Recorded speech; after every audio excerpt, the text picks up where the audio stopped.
É um grande privilégio para mim estar aqui nesta tarde com vocês. Antes de começarmos a falar qualquer coisa, eu gostaria de ir ao Senhor em oração. E eu vou pedir que você ore. Tem tanta coisa acontecendo aqui, nesta tarde, tanta coisa que você não entende. Mas eu lhes direi de onde eu estou vindo. Eu pregarei como moribundo, para homens moribundos, e mulheres e jovens. E eu vou pregar como se eu nunca mais fosse pregar novamente. E eu lhes direi coisas que vocês irão entender errado. E eu lhes direi coisas que eles deixarão tão nervosos comigo. E eu lhes direi coisas que vocês negarão. E eu lhes direi coisas e vocês dirão que eu não tenho o direito de lhes dizer o que estou dizendo. Mas antes de você chegar a qualquer conclusão sobre o que está sendo dito aqui nesta tarde, faça a si mesmo uma pergunta. Veja, pregar é uma coisa muito perigosa. É perigoso para mim, pois a Bíblia diz que sobre falsos mestres virá grande condenação. Se o que eu lhes disser hoje não for verdade, eu estou encrencado e por isso tenho que fazê-lo com temor e tremor, porque eu estarei condenado diante de Deus. Mas se o que eu disser para vocês hoje for verdade, então são vocês que têm motivo para temer e tremer. Porque se eu interpretar corretamente esta passagem das Escrituras que eu lhes darei, será como se Deus estivesse falando através de um homem. E seu problema não será comigo, será com Deus e sua palavra. Então a única questão a ser decidida aqui, nesta tarde, é esta: é este homem à nossa frente um falso profeta? Ou será que ele está nos falando a verdade? E se ele estiver nos falando a verdade, então nada mais importa, exceto conformar nossas vidas a esta verdade. Vamos ao Senhor em oração.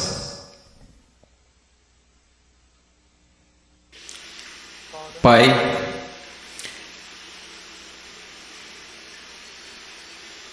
Pai, eu sou tão pequeno, tão desprezível de tantas maneiras. Tu sabes, Senhor, Tu sabes. Ó Senhor amado, será que falso fogo continuará sendo a única coisa depositada em seu altar? Ou poderia fogo descer do céu? No meio de tanto barulho e clamores e programações, poderia fogo descer do céu? Podem esses ossos secos voltar a viver? Tu sabes, Senhor. Em Tua soberania eu oro e imploro ante ao trono de Deus, que sejas gracioso para conosco. Que o Senhor abra corações e mentes. Senhor, não podemos contar com que eles os abram, eles nunca o farão. Abra seus corações e mentes e faça com que eles vejam a verdade bíblica. Sopre sobre eles, conceda arrependimento, conceda fé. Traga-os ao Teu reino, Senhor. Para a Sua glória, pelo Seu grande nome, realize estas coisas. Senhor, como o irmão falava, que seja, Senhor, de tal forma que nenhum homem obtenha crédito, que nenhum homem ponha a mão na arca do Senhor e se pôr que caia morto, Senhor. Ó Deus, faça-se presente entre nós, por favor, pois não temos outra esperança, não temos nenhuma outra esperança. Estas crianças não têm outra esperança, a não ser que o Senhor haja. Amém. Estarei ensinando em Mateus capítulo 7. Se vocês têm suas Bíblias, sigam-me. Mateus capítulo 7, versículo 3, Jesus disse: entrai pela porta estreita, porque larga é a porta, espaçoso o caminho que conduz à perdição, e muitos são os que entram por ela. E porque estreita é a porta e apertado o caminho que leva à vida, e poucos há que a encontrem. Acautelai-vos, porém, dos falsos profetas que vêm até vós vestidos como ovelhas, mas interiormente são lobos devoradores. Por seus frutos conhecereis. Porventura colhem-se uvas dos pinheiros ou figos dos abrolhos? Assim toda árvore boa produz bons frutos, e toda árvore má produz frutos maus. Não pode a árvore boa dar maus frutos, nem a árvore má dar frutos bons. Toda árvore que não dá bom fruto corta-se e lança-se no fogo. Portanto, pelos seus frutos os conhecereis. Nem todo que me diz, Senhor, Senhor, entrará no reino dos céus, mas aquele que faz a vontade de meu Pai que está nos céus. Muitos me dirão naquele dia: Senhor, Senhor, não profetizamos nós em teu nome? E em teu nome não expulsamos demônios? E em teu nome não fizemos muitas maravilhas? E então lhes direi abertamente: nunca vos conheci. Apartai-vos de mim, vós que praticais a iniquidade. Todo aquele, pois, que escuta estas minhas palavras e as pratica, semelhá-lo-ei ao homem prudente, que edificou sua casa sobre a rocha, e desceu a chuva e correram rios, e assopraram ventos e combateram aquela casa, e não caiu, porque estava edificada sobre a rocha. E aquele que ouve estas minhas palavras e não as cumpre, compará-lo-ei a um homem insensato, que edificou a sua casa sobre a areia. Desceu a chuva, correram rios e assopraram ventos, e combateram aquela casa, e caiu, e foi grande a sua queda. Eu estou aqui hoje. Eu não estou preocupado no meu coração com a sua autoestima. Eu não estou preocupado no meu coração se você se sente bem consigo mesmo, se a vida está do jeito que você queria, ou se a sua conta bancária está no verde. Só tem uma coisa que me tirou o sono. Só tem uma coisa que me preocupou durante a manhã toda, e é isto: em 100 anos, a maioria das pessoas neste prédio possivelmente estarão no inferno.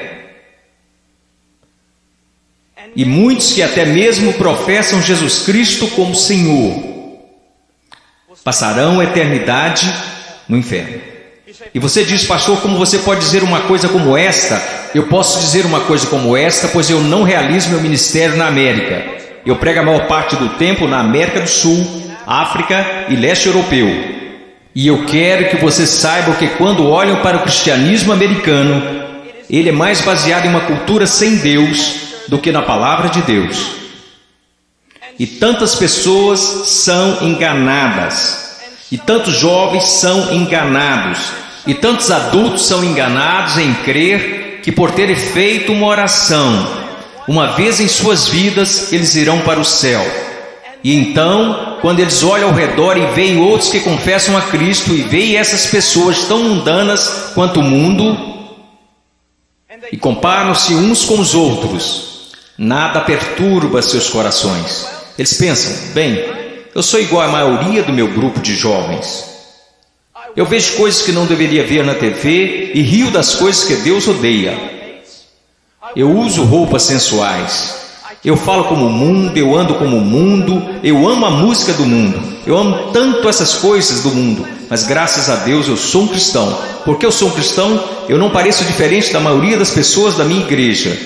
Porque eu sou cristão, porque houve uma vez na minha vida que eu fiz uma oração e pedi para Jesus entrar no meu coração. Eu quero que você saiba que a maior heresia na igreja evangélica protestante americana é que se você orar e pedir para Jesus Cristo entrar no seu coração, Ele definitivamente entrará. Vocês não encontrarão isso em nenhum lugar das Escrituras. Vocês não encontrarão isso na história batista até 50 anos atrás.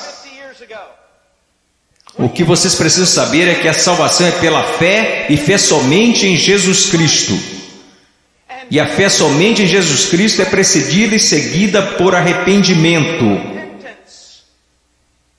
um abandono do pecado, um ódio pelas coisas que Deus odeia, e um amor pelas coisas que Deus ama, um crescimento em santidade e um desejo, não de ser como a Britney Spears, não de ser como o mundo, e não de ser como a maioria dos cristãos americanos, mas de ser como Jesus Cristo.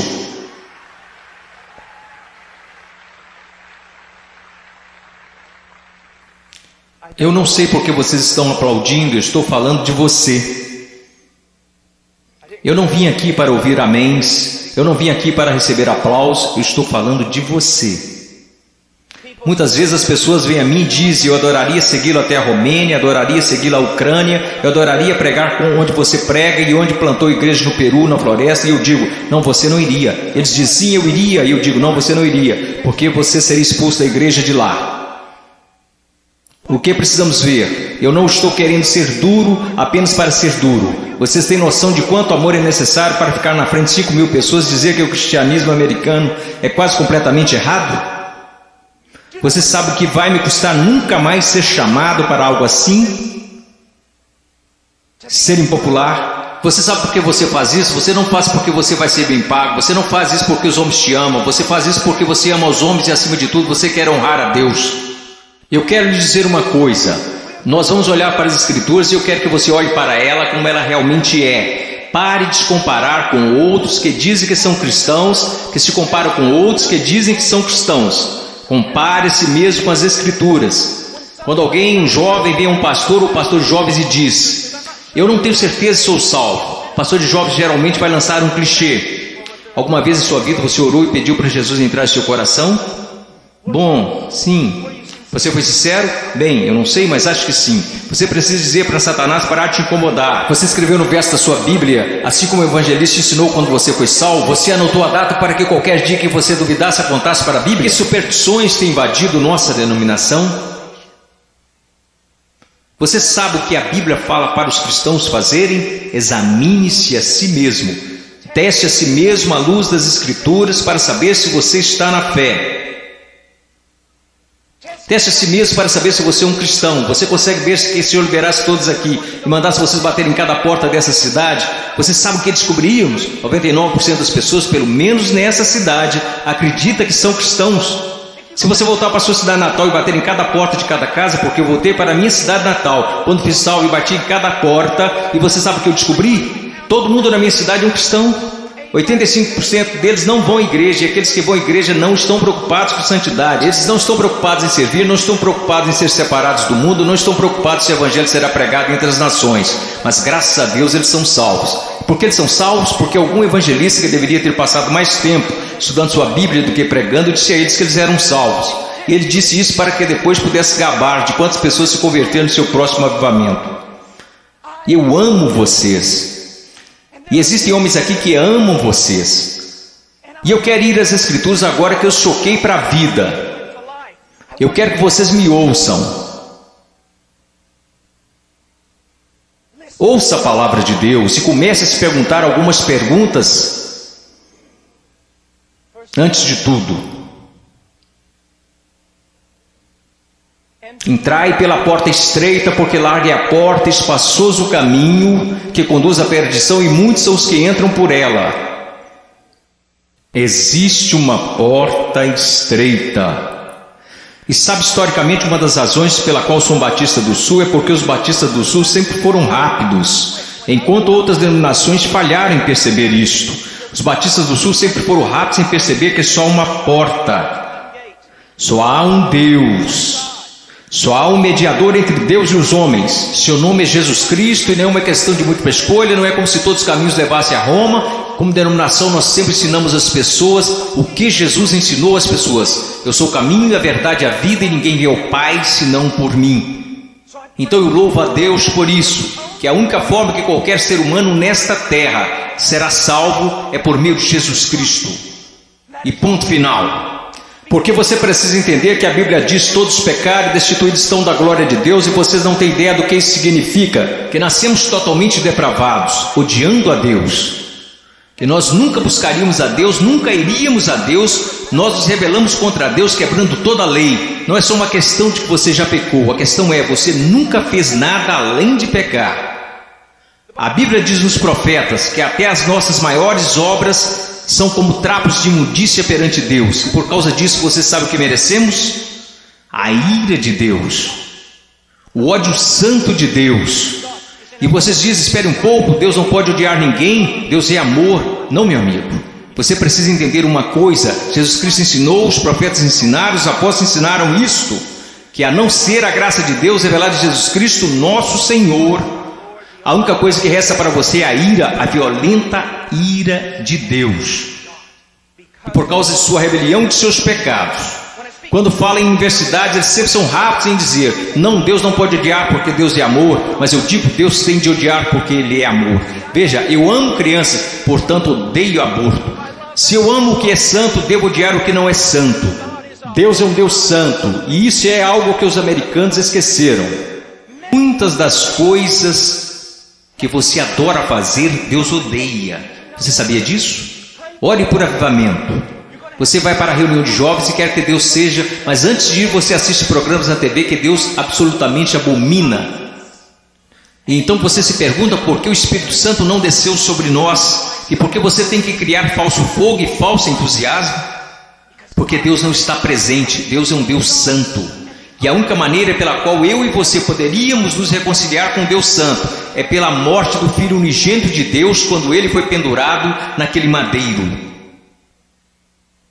Agora escutem, se você hoje é salvo, você não foi salvo porque os romanos judeus rejeitaram Jesus. Você não foi salvo porque eles colocaram uma coroa de espinhos na sua cabeça, nem foi salvo porque eles perfuraram o tórax de Jesus com uma lança. Você não foi salvo nem mesmo porque eles o pregaram na cruz. Você sabe por que você é salvo? Se você é salvo, porque quando Jesus Cristo estava pendurado naquela cruz, Ele levou os seus pecados, o pecado do povo de Deus, e toda a violenta ira de Deus que deveria ter caído sobre você, caiu sobre seu único filho. Alguém tinha que pagar o preço, alguém tinha que morrer. Foi Deus, o Pai, quem esmagou seu único filho, de acordo com Isaías 53, ao Senhor agradou moê-lo. As pessoas dizem: a cruz é um sinal de quanto o homem é valioso. Isso não é verdade. A cruz é um sinal de quão depravado nós realmente somos. Ele levou à morte o Filho único de Deus. A única coisa que poderia salvar pessoas como nós foi a morte do único Filho de Deus, sob a ira de seu próprio Pai, pagando o preço, levantando dos mortos, poderoso para salvar. Este é o Evangelho de Jesus. Agora, o que você é chamado para fazer? Você diz: entrar pela porta estreita. Como você faz isso? Jesus disse: o tempo é chegado, o reino de Deus se aproxima. O que você deve fazer? Em Marcos ele nos diz: arrependa-se e creia no Evangelho. Você diz: irmão Paul, eu fui salvo orando e pedindo para Jesus entrar no meu coração. Eu tenho certeza que você o fez, mas você não foi salvo por uma fórmula mágica ou por causa de algumas palavras. Você foi salvo porque se arrependeu de seus pecados e acreditou. E não foi uma coisa isolada, você continua fazendo até hoje, porque Jesus, numa tradução mais correta deste verso, falou: o reino de Deus se aproxima, o tempo é chegado. Agora passem o resto de suas vidas se arrependendo de seus pecados e crendo em mim. Conversão não é como uma vacina. Ah, eu fiz isso, ou me arrependi, eu criei. A questão é, meu amigo, você continua se arrependendo de seus pecados? Você continua crendo? Porque aquele que começou boa obra em vocês também a terminará. Ele terminará. Nós, os batistas do Sul, pregamos que você deve ir por essa única porta, que é Jesus Cristo.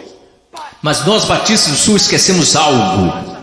E eu quero que pastores de jovens e outros líderes escutem-me, pois nós esquecemos um ensinamento muito importante do Evangelho. Diz que não só a porta é estreita, mas o caminho também é estreito. O que basicamente fazemos é conduzir uma pessoa a Cristo ou conduzimos alguém a uma oração. E aí essa pessoa passa o resto da vida vivendo igual ao mundo. Se você quiser negar isso, eu posso trazer as estatísticas para te provar. Várias pesquisas, censos, qualquer tipo de pesquisa que você pensar. Quando elas questionam a moralidade da igreja nos Estados Unidos da América, em comparação com a moralidade daqueles que se consideram perdidos, as pesquisas não acham diferenças. Veja, esses são apenas dados, não tem nada a ver com interpretação religiosa, são estatísticas. Livros e mais livros têm sido escritos incessantemente por teólogos, filósofos, sociólogos e afins. O que está acontecendo na igreja? Descobrimos que o aborto na igreja é tão prevalente quanto no mundo. o divórcio é tão prevalente, a imoralidade. Você sabe, assim como eu, que há jovens aqui neste momento que estão praticando imoralidade e ainda assim adorando a Deus como se nada estivesse acontecendo. Você sabe que há jovens aqui que estão usando drogas e indo para a reunião de jovens da igreja. Você sabe, vendo e fazendo coisas que não são apropriadas para cristãos, e ainda assim eles vão para a reunião de jovens, convencidos que estão satisfeitos, convencidos que estão salvos, e ninguém está falando nada a não ser isto. Eles são cristãos carnais, eles são cristãos de verdade, só são carnais. Esta é uma doutrina que começou no seminário batista, que não era um seminário dos batistas do sul, muitas décadas atrás. Essa doutrina não é bíblica e não é histórica. Meu caro amigo, ser cristão carnal não existe. Você diz, espere um pouco, irmão Paulo, 1 Coríntios capítulo 3, não sois porventura carnais? Paulo disse isso? Não, isso foi o que Paulo disse. Você precisa ler o livro todo para saber o que ele queria dizer. Um dos nossos problemas, juventude, escutem-me, a maior parte do nosso cristianismo é baseado em clichês que lemos nas camisetas cristãs. A maior parte do nosso cristianismo vem de músicos e não da Bíblia. A maior parte das coisas que a gente acredita ser verdade é ditado pela nossa cultura e não pela Bíblia. A Bíblia não ensina que uma pessoa pode ser um cristão genuíno e viver em constante carnalidade, perversidade, pecaminosidade todos os dias de sua vida. Mas a Bíblia ensina que o cristão genuíno recebeu uma nova natureza. O cristão verdadeiro tem um pai que o ama, que o disciplina, cuida dele e que se importa com ele.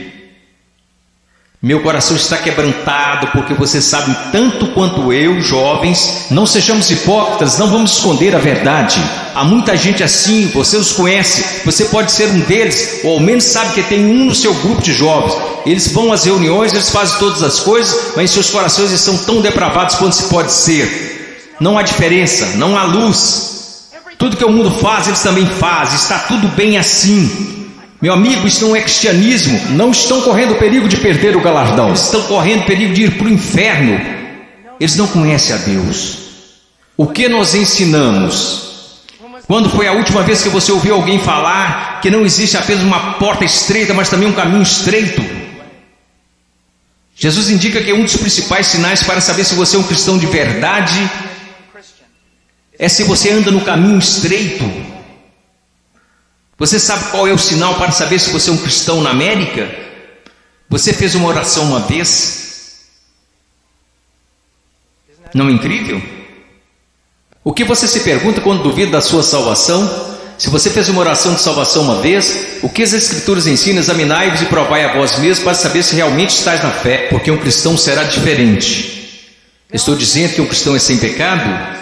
Não, porque aprendemos em 1 João que os cristãos pecam. Se dissermos que não conhecemos o pecado, então não conhecemos a Deus, não andamos na luz. Então qual é a diferença? Onde eu quero chegar? Eu estou chegando até aqui. Se você é genuinamente um cristão nascido de novo, um filho de Deus, você andará pelo caminho da justiça, como estilo de vida. E se você se desviar desse caminho de retidão, o Pai virá até você. Ele irá discipliná-lo, ele o colocará de volta naquele caminho. Se você professa que entrou pela porta estreita, mas continua andando pelo caminho largo, assim como todos da sua escola, assim como todos que são carnais e depravados, a Bíblia quer que você saiba que você deveria ficar terrivelmente amedrontado, porque você não conhece a Deus. Eu temo homens que passam a maior parte de suas vidas dizendo às outras pessoas que elas são salvas. Eu tenho medo de você se você já fez isso. Você não diz às pessoas que elas são salvas, você as diz como serem salvas. Deus as diz se elas são salvas. O que nós esquecemos de acreditar é que a salvação é uma obra sobrenatural de Deus. E aqueles que estão sendo genuinamente convertidos e regenerados pelo poder do Espírito Santo serão novas criaturas. A Bíblia diz, pelo que se alguém está em Cristo, nova criatura é. Então nós encontramos aqui nas Escrituras que há uma porta estreita e um caminho estreito. Estamos indo para o versículo 15. Acautelai-vos, porém, dos falsos profetas que vêm até vós vestidos como ovelhas, mas interiormente são lobos devoradores. Por seus frutos os conhecereis. Uma das coisas que você precisa entender é isto, uma coisa que um homem sábio me disse há muito tempo: Paul, seu melhor amigo é aquele que te diz as maiores verdades. Nos Estados Unidos da América, nós nos tornamos tão cheios de não me toques que ninguém pode nos repreender. Ninguém pode nos dizer que estamos errados. E ministros e líderes também têm acreditado nessa mentira. Nós não queremos ofender, nós queremos ser amigáveis. O que você precisa entender é que só um amigo verdadeiro, seu nome é Deus. E se você quer ser amigo de alguém na sua igreja, você precisa ser amigo de Deus. E você precisa estar mais preocupado com a glória de Deus do que você está com as atitudes dos homens. E outra coisa que você precisa entender é que a pessoa que te ama mais é a que vai te falar as maiores verdades. Uma das grandes marcas diferenciais de um falso profeta é que ele sempre vai falar o que você quer ouvir. Ele nunca vai estragar a festa. Ele vai fazer você continuar batendo palmas, pulando, vai fazer você ficar atordoado, ele vai te manter entretido, ele te apresentará um cristianismo que fará a sua igreja parecer um parque de versões de Jesus. E te manterá tão entretido que você nunca se preocupará com grandes assuntos como este. Deus está agindo em minha vida? Eu estou crescendo em santidade? Eu realmente nasci de novo? Escutem-me, se todos nessa cidade acreditam que são salvos, nós sabemos que isso não é verdade pelas Escrituras, porque a Bíblia diz que poucos vão entrar. Como você sabe que você é salvo? Como você realmente sabe que é salvo? Porque alguém te disse? Porque você fez uma oração? Porque você acreditou? Deixe-me te perguntar, como você sabe que acredita? Porque todo mundo diz que acredita. Como você sabe que não é igual a eles? Você sabe como a Bíblia ensina que você sabe se é salvo? Você sabe como a doutrina batista até 50 anos atrás diria que você sabe que é salvo? Você sabe que foi salvo porque sua vida está num processo de transformação. E seu estilo de vida é de alguém que anda nos caminhos da verdade do Senhor. E quando você para de andar nos caminhos da desobediência, como todos nós fazemos, Deus vem até você e te põe de volta no caminho. Uma das maiores evidências que você nasceu de novo é que Deus não permitirá que você fale como sua carne quer falar. Deus não permitirá que você se vista como um mundo sensual e igreja sensual. Permite que você se vista. Deus não permitirá que você ande como o mundo, cheire como o mundo, fale como o mundo, escute as coisas que o mundo escuta. Deus fará diferença na sua vida. Diz aqui, ao continuarmos, versículo 17. Então todos, quero dizer, vamos ao versículo 16. Você os conhecerá pelos seus frutos. Como você reconhece um falso profeta? E uma aplicação mais ampla aqui nas Escrituras. E como você sabe que alguém é um cristão genuíno? Pelos seus frutos. Pelos seus frutos, meus amigos. Veja a sua vida, veja o jeito que você anda, veja o jeito que você fala, veja para as paixões do seu coração. Por acaso Jesus está aí em algum lugar, ou ele é só um acessório que você acrescenta em sua vida? Ou é só uma coisa que você faz nas quartas e domingos? Ele é só alguém que você aceita apenas intelectualmente, mas não de coração? Ele é um acessório, ele é o centro da sua vida? E qual é o fruto que você está produzindo? Você parece com o mundo, age como o mundo? Você experimenta as mesmas alegrias que o mundo experimenta? Você consegue amar o pecado e gostar de cometê-lo? Você consegue amar a rebeldia e gostar de ser rebelde? Então você não conhece a Deus. Você os conhecerá pelos seus frutos. Deus tem o poder para mudá-los. Imaginemos por um momento Jesus ensinando esta passagem. E você está lá ouvindo. E ele olha para você e diz: espinhos, espinhos. Você acha espinhos em figueiras? E você diz: é claro que não, Jesus. Você não é um agricultor, você não é um fazendeiro, você é um carpinteiro, mas todo mundo sabe, Jesus, você não encontra espinhos numa figueira.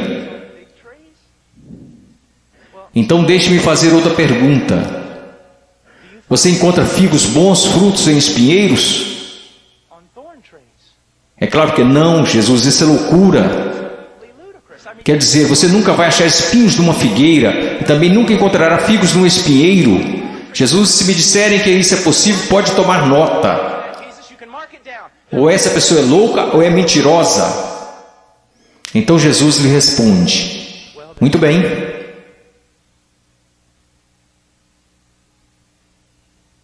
Aqueles que se dizem meus discípulos, mas dão maus frutos, não seria o mesmo que dizer que ou eles estão mentindo, ou que estão loucos em fazer tal afirmação? Deixe-me levar essa ideia mais à frente. Vamos imaginar que eu apareça atrasado e entro correndo aqui na plataforma e todos os outros líderes estão zangados comigo e dizem: irmão Paul, você não considerou que lhe foi dada a oportunidade de falar aqui e você aparece atrasado? E eu digo: irmãos, vocês têm de me perdoar porque eu estava a caminho na rodovia e meu pneu furou. E eu estava trocando o pneu e enquanto isso a porca da roda saiu. E eu não estava prestando atenção, então eu corri para pegar a porca da roda. Assim que eu a peguei no meio da rodovia, eu levantei, tinha um caminhão de carga de 30 toneladas vindo a uns 200 km por hora, uns 10 metros à minha frente. E aí ele me atropelou e é por isso que eu estou atrasado. Só existiriam duas explicações lógicas. Eu sei, ninguém mais estuda lógica. Mas só existiriam duas conclusões lógicas. Eu sou um mentiroso. Eu sou um maluco. Você diria: irmão Paul, é absolutamente absurdo, é impossível ter um encontro com algo tão grande como um caminhão de carga e não mudar de estado. E minha questão para você é a seguinte: o que é maior, um caminhão de carga ou Deus? Como é que tantas pessoas hoje professam ter tido um encontro com Jesus Cristo e ainda assim não são permanentemente transformados? Deixe-me dar-lhes algumas coisas para pensar. Você sabe que eu estou lhes dizendo a verdade. Quantas vezes você vai e rededica sua vida de novo, e de novo, e de novo? Quantas vezes os grupos de jovens veem a coisas como esta e ficam empolgadíssimos, e voltam para a igreja e dura cerca de uma semana e meia. E mesmo assim dizem: foi um grande mover de Deus. Não foi não. Se não durou é porque não foi um mover de Deus, foi emoção. Foram tantas coisas, mas não foi um grande mover de Deus. Deus trabalhou em sua vida. Deus está trabalhando em sua vida. Você os conhecerá pelos seus frutos. Você os conhecerá pelos seus frutos. Prosseguindo. Versículo 19. Toda árvore que não dá bom fruto, corta-se e lança-se no fogo. Portanto, pelos seus frutos conhecereis. Escute isso, você precisa entender algo acerca da literatura hebraica. Quando queremos enfatizar algo, sabe o que fazemos? Aumentamos o tom de nossa voz. Se estamos escrevendo, colocamos em negrito ou em maiúsculo. Mas para o judeu era diferente. Quando ele quer enfatizar algo, ele repete e repete. Por isso que encontramos paralelismo hebraico no livro de Provérbios: o ímpio viverá na terra, o ímpio será destruído. Ele está dizendo a mesma coisa, só que de um jeito diferente, para dar mais ênfase. É isso que Jesus está fazendo o tempo todo aqui. Pelos seus frutos conhecereis, pelos seus frutos conhecereis. Vocês os conhecerão pelo caminho que eles andam, pelos seus frutos conhecereis, pelos seus frutos os conhecereis. Ele diz: toda árvore que não dá bom fruto, corta-se e lança-se no fogo. Sobre o que ele está falando, meu caro amigo? Ele está falando sobre o juízo do Deus Todo-Poderoso, que um dia cairá sobre o mundo, que um dia possivelmente poderá cair sobre você. Meu caro amigo, eu não consigo olhar o seu coração. Eu sou tão facilmente enganado pelo meu próprio coração. Mas há um que não é enganado. Há um que não é enganado. Ele não é enganado por uma cultura cristã pós-moderna. Ele sabe. Pelos seus frutos os conhecereis. Então ele continua. E ele diz isto. Versículo 21, nem todo que me diz Senhor, Senhor entrará no reino dos céus, mas aquele que faz a vontade de meu Pai que está nos céus. Você sabe o que a sua profissão de fé em Jesus vale? Absolutamente nada. Sim, você leu esta passagem? Estude-a. Nem todo que me diz Senhor, Senhor, nem todos que professam Senhor, Senhor, entrará no reino dos céus. Muitas pessoas dirão Senhor, Senhor, mas não entrarão no reino dos céus. Meus filhinhos, você é um deles? Senhor, Senhor. Agora vamos voltar para a literatura hebraica. Ele diz Senhor, Senhor, ele não diz Senhor. Ele diz Senhor, Senhor, o que isso significa? Esse sujeito que está fazendo profissão não é alguém que de repente decidiu. É o dia do juízo, é melhor confessá-lo como Senhor. Essa é uma pessoa que professa enfaticamente aos outros que Jesus é o Senhor. Ele anda por aí dizendo que Jesus é o Senhor, ele dança enquanto os músicos estão tocando e diz que Jesus é o Senhor. Ele canta dizendo Senhor, mas Jesus diz a ele, afasta-te de mim, eu não te conheço. Billy Graham é uma das pessoas mais amáveis e bondosas, e ainda assim ele diz que a maioria das pessoas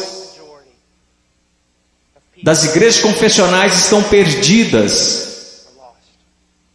Ele diz que ficaria feliz se ao menos 5% das pessoas que fizeram uma profissão de fé em suas cruzadas evangelísticas fossem de fato salvas.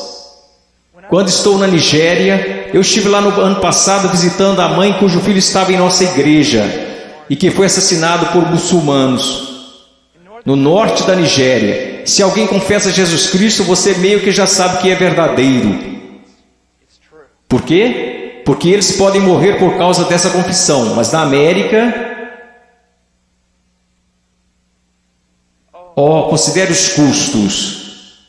Pense, examine a sua vida à luz das Escrituras. Você conhece o Senhor? Você conhece o Senhor?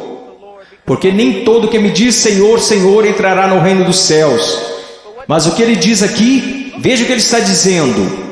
Nem todo que me diz Senhor, Senhor entrará no reino dos céus, mas aquele que faz a vontade de meu Pai que está nos céus. Qual é o sinal de que alguém se tornou um cristão genuíno? Eu gostaria que nós começássemos a ensinar isso novamente. O que aconteceu com a nossa teologia? O que aconteceu com a nossa doutrina? O que aconteceu com o nosso ensino? Foram jogados pela janela? Ninguém mais quer estudar doutrina, só quer escutar músicas cristãs e ler as frases das camisas cristãs. O que aconteceu com a verdade? A verdade diz isto. Aprova a maneira que você pode ter certeza que você é um cristão que nasceu de novo e que você tem como estilo de vida agir segundo a vontade do Pai. E você diz, você está falando de obras. Não, eu não estou, eu estou falando de evidências de fé. Funciona mais ou menos assim. Sua profissão não é prova alguma de que você nasceu de novo, porque todos neste país professam ter fé em Jesus Cristo. Uma pesquisa diz que 65% a 70% dos americanos são salvos, cristãos nascidos de novo. O país mais sem Deus na face da terra mata 4.000 bebês por dia, mas graças a Deus 70% de nós são nascidos de novo. Como você sabe que esta fé que você tem não é falsa? Um estilo de vida que está preocupado em fazer a vontade do Pai, que faz a vontade do Pai, e quando você desobedece a vontade do Pai, o Espírito Santo vem e te repreende pessoalmente através da palavra de Deus, ou através de um irmão ou uma irmã em Cristo, e Deus te põe no caminho novamente. Se você é um cristão genuíno, você não pode escapar dele. Deixa eu me dar um exemplo. Se eu fosse seu pastor, e você tivesse, digamos, 14 anos de idade, eu estivesse voltando de uma pregação a 1 da manhã e te visse em um parque ou em uma esquina qualquer, com um bando de delinquentes, fazendo coisas que você não deveria estar fazendo. Se você fosse membro de nossa igreja, eu diria, entre no carro e eu vou te levar para casa. Eu não ficaria bravo com você, eu ficaria bravo com seu pai. Eu diria a ele, Senhor, você é um pai negligente e irresponsável, deixar seu filho fora de casa em tais circunstâncias. Eu quero que vocês entendam uma coisa, Deus não é um pai irresponsável ou negligente. Se você pode brincar com o pecado, se você pode amar o mundo, amar as coisas do mundo, sempre estar envolvido com o mundo, fazendo as coisas do mundo, e se seus heróis são pessoas do mundo, se você quer parecer com eles, agir como eles, se você faz as mesmas coisas que eles fazem, meu caro amigo, ouça minha voz, há uma grande possibilidade de você não conhecer a Deus e de não pertencer a Ele. Agora finalizando, Versículo 22. Muitos me dirão naquele dia: Senhor, Senhor, não profetizamos nós em teu nome não expulsamos demônios, em teu nome não fizemos muitas maravilhas? Então lhes direi abertamente: nunca vos conheci. Você diz: a coisa mais importante na face da terra é conhecer a Jesus Cristo. Isto não é verdade. A coisa mais importante na face da terra é que Jesus Cristo te conheça. Eu não entrarei na Casa Branca amanhã só porque eu fui até o portão e disse que conheço o presidente. Mas eles me deixarão entrar se o presidente falar: eu conheço Paul Washer. Você pode professar conhecer a Jesus, mas a minha pergunta para você é: você conhece a Jesus? Jesus te conhece? E veja como ele descreve o homem perdido aqui. Ele diz: apartai-vos de mim, vós que praticais a iniquidade. Em grego, anomia. Uma partícula negativa, a, não, sem.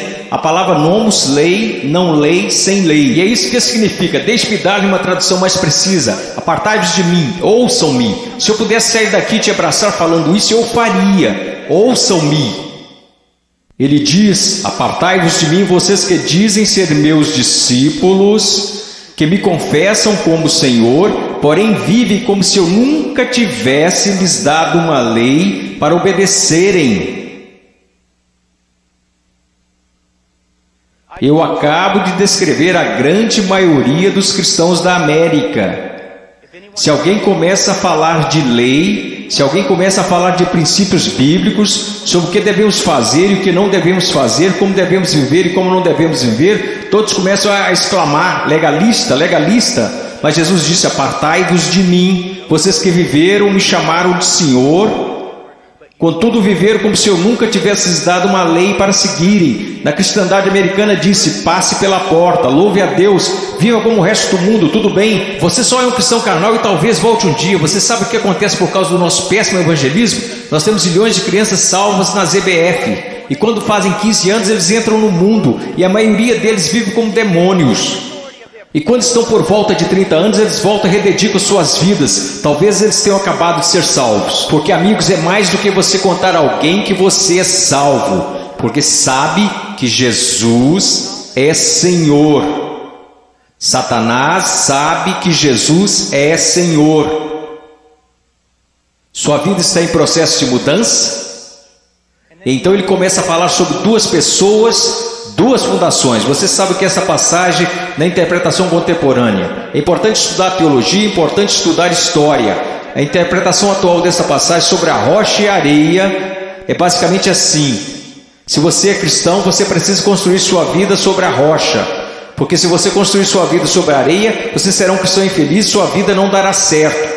Isto não é o que Jesus está ensinando, e a história me apoia nisto. Quase nunca foi interpretada desta forma. Você sabe qual é a interpretação? É assim: existem dois caminhos. Há o caminho estreito e o caminho largo. Em qual você está? Há dois tipos de árvores. Tem a árvore que dá bons frutos e que vai para o céu. Tem a árvore má, e você sabe que é má porque dá maus frutos e vai para o inferno. Será cortada e lançada para o inferno. Aqueles que professam Jesus como Senhor e fazem a vontade do Pai que está no céu, e aqueles que professam Jesus como Senhor e que não fazem a vontade do Pai que está no céu, e eles irão para o inferno. Não por falta das obras, mas por causa de uma falta de fé demonstrada pelo fato de que eles não tinham obras. E ele continua: não são dois cristãos construindo suas casas em duas fundações diferentes. Esses novamente são um homem salvo e um homem perdido. O homem perdido ouve a palavra de Deus ser pregada, mas não prepara a fundação. Você não consegue ver na vida dele como a palavra de Deus está formando e construindo e sustentando sua vida. Sua vida não está. Quantas pessoas da Convenção dos Batistas do Sul, apesar dos nossos números, apesar de tudo que dizemos, se nós simplesmente comparássemos as pessoas a esta passagem e dissesse: você está construindo seu casamento de acordo com a palavra de Deus, você está educando seus filhos de acordo com a palavra de Deus, você está administrando suas finanças de acordo com a palavra de Deus, você tem vivido separando-se das coisas deste mundo de acordo com a palavra de Deus, quantos estariam aptos a responder positivamente? Não, nada disso. Eu professo Jesus, Ele é meu Salvador. Meu professor de escola dominical me falou: Eu sei, assim como Leonard Haverhill, um conhecido meu, que antes de falecer costumava dizer: eu preguei uma só vez em várias igrejas batistas. Eu prego em muitos lugares como esse somente uma vez. Eu poderia vir aqui hoje com um vocabulário que impressionaria vocês e pregar para vocês sobre coisas que fariam vocês saírem flutuando deste salão. Eu poderia contar-lhes histórias que fariam vocês rirem, histórias sobre cachorros e vovós que fariam vocês chorarem, mas eu usamos demais para fazer isso. Eu sei porque a palavra de Deus é verdade, que existem pessoas que acreditam ser salvas, mas não são. Não são. Eu sei que alguns de vocês que olham ao redor e pensam: bem, eu sou salvo, quer dizer, eu pareço com todo mundo do meu grupo de jovem. O que faz você pensar que o seu grupo é salvo? Bem, eu sou como meus pais, ou eu sou como os adultos da minha igreja, ou os diáconos ou pastores, de que isso importa? Você não será julgado por eles no dia da vinda de Cristo. Minha pergunta para você, querido, minha pergunta para você, meu filhinho, quero dizer, vocês poderiam ser meus filhos. E eu oro para que um dia, quando meu filho crescer, que haja um pregador que fique diante dele e diga: basta, vamos nos focar. O que a palavra de Deus diz? Uma sua vida se apresentará diante do fogo ardente, que é a santidade de Deus no dia final. Amada, preciosa menina, amado, precioso jovem, no dia final a sua confissão permanecerá verdadeira.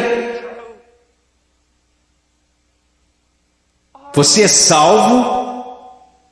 E eu não estou falando de bem, eu acho que sou salvo. Sabe, o caminho que ao homem parece direito, mas o fim dele são os caminhos da morte. Bem, eu sinto do fundo do meu coração que sou salvo. Então deixa-me fazer outra pergunta: você alguma vez já leu que enganoso de coração, quem o conhecerá? Você não deveria ir ao testemunho das Escrituras? Bem, eu sei que eu sou salvo, pois minha mãe, meu pai, meu pastor, todos me disseram que sou salvo.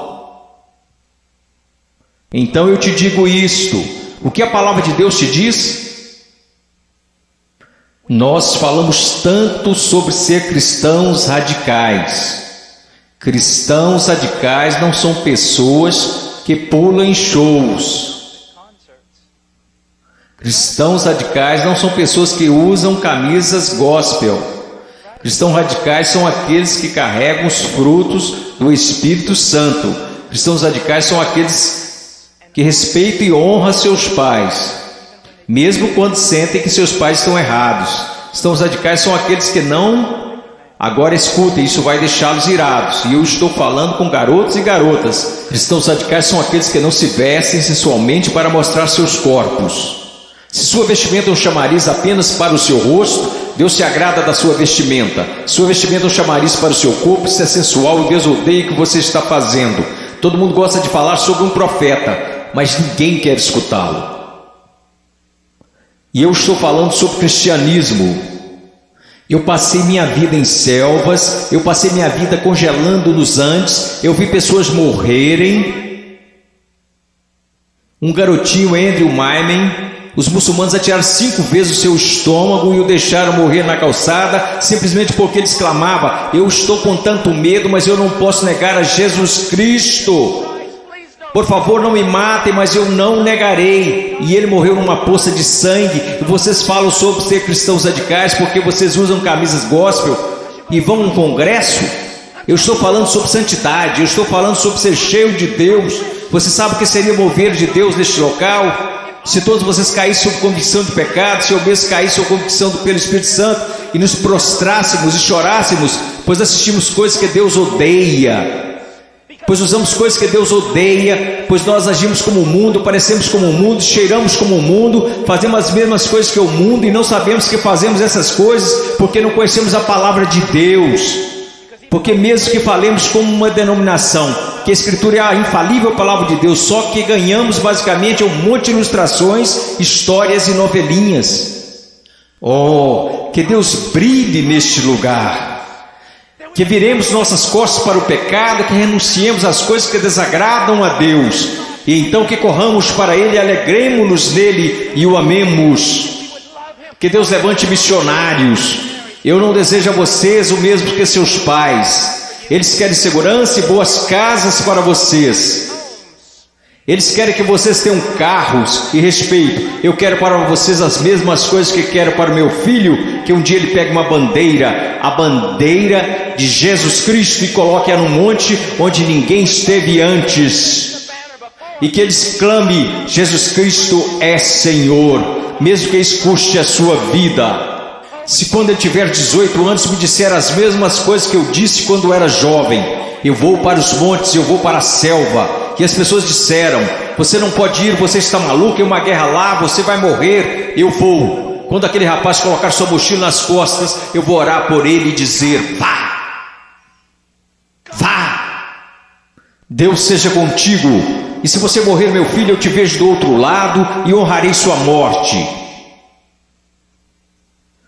Oh Deus, vamos orar, vamos orar. Oh Deus, eu não me importo com reputação, eu não me importo com o que os homens pensam. Eu quero que o Senhor seja honrado, eu quero que esses jovens sejam salvos. Eu quero que os salvos parem de olhar para um cristianismo cultural, que o Senhor odeia e que cuspirá fora de sua boca, e que eles olhem para a sua palavra e digam: eu seguirei a Jesus. Deus, eu oro pelos ministérios de jovens e pastores, e oro para que o Senhor os encha com espírito de sabedoria, amor e coragem e discernimento, e querido Deus, custe o que custar, eu oro para que o Senhor levante missionários. Ao olhar para esses garotos, eu não posso evitar de pensar no meu filhinho. Oh Deus, que o Senhor salve o Ian, e que eu levante e o mande para a pior parte da batalha. Oh, querido Deus, levante missionários aqui, levante missionários, levante pregadores e pastores e embaixadores e evangelistas, que conheçam a palavra de Deus. Oh Deus, trabalhe neste lugar, por favor, trabalhe neste lugar, amado Deus, por favor, por favor, por favor, por favor. Agora, com todas as cabeças baixas, alguém aqui hoje à noite que gostaria de dizer: irmão Paul, eu tenho vivido uma mentira. Eu digo que sou cristão, mas eu amo o mundo, eu pareço com o mundo, e cheiro como o mundo, e eu me odeio por conta disso. Irmão Paul, eu estou tão cansado desse cristianismo que tenho vivido, eu estou cansado disto. Eu estou cansado disto. Eu quero ser salvo. Eu quero ser salvo. Eu só quero que levantem. Irmão Paul, eu quero ser salvo. Amém. Alguém mais? Eu quero ser salvo. Amém. Amém. Em momentos teremos um apelo, e vocês que levantaram, eu vou descer aqui e quero que vocês se encontrem comigo. Eu quero falar com vocês agora. Vocês podem se sentar. Obrigado. Agora quero conversar com vocês que professam ser cristãos.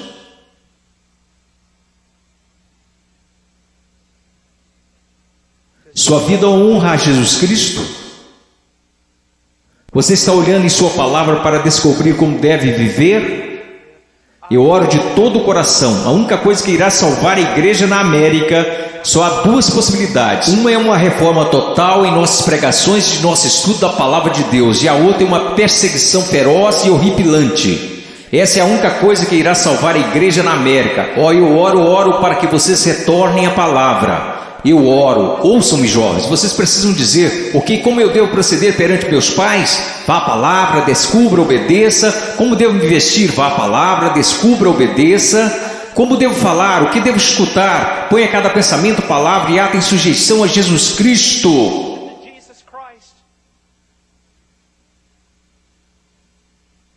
Eu não vou pedir para que você levante.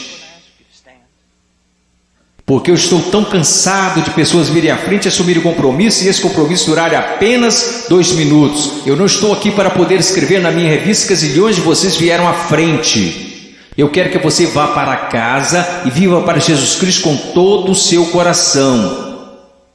Mas se você precisa de aconselhamento, você dirá: irmão Paul, eu quero viver para Jesus Cristo, mas eu não sei como. Em minutos nós iremos fazer um convite e eu quero que você venha à frente, não para assumir um compromisso. Se quiser assumir algum compromisso, faça isso daí de onde está sentado. Se precisa contar a alguém, vá contar ao seu pastor, vá contar ao seu pastor de jovens, e quer saber, nós saberemos se esse compromisso irá durar. Quer saber como? Porque irá durar. Nós saberemos se foi de Deus. Deixe-me contar-lhes uma coisa: se você tomou a decisão de seguir a Jesus Cristo, se você tomou a decisão para ser salvo nesses 2 últimos dias, eu quero dizer algo: se você foi genuíno, durará. Se daqui a algumas semanas você voltar direto ao mundo, viver como o mundo, agir como o mundo, quero que você saiba de uma coisa: você não entendeu nada aqui neste final de semana, você foi emotivo, apenas isto. Se você realmente ganhou algo do Senhor, eu quero que você saiba, isso durará. E ainda que você tente correr disto, você não vai conseguir. Você não vai conseguir. Oh, eu amo tanto a vocês, Eu peço que todos levantemos.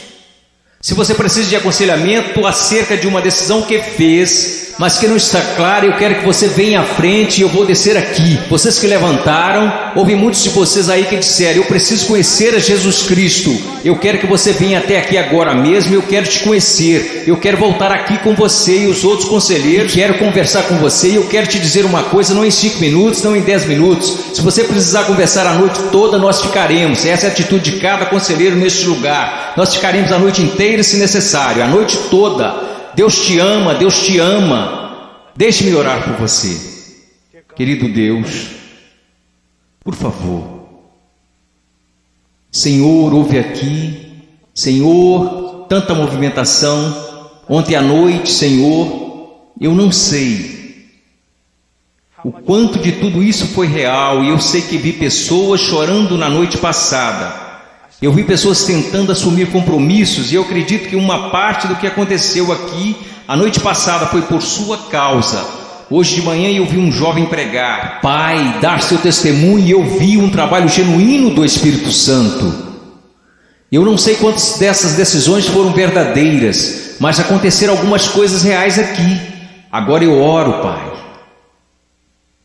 Eu não sei o quanto será real, somente o tempo e a eternidade nos mostrarão. Mas, ó Deus querido, por favor, trabalhe em nome de Jesus. Amém.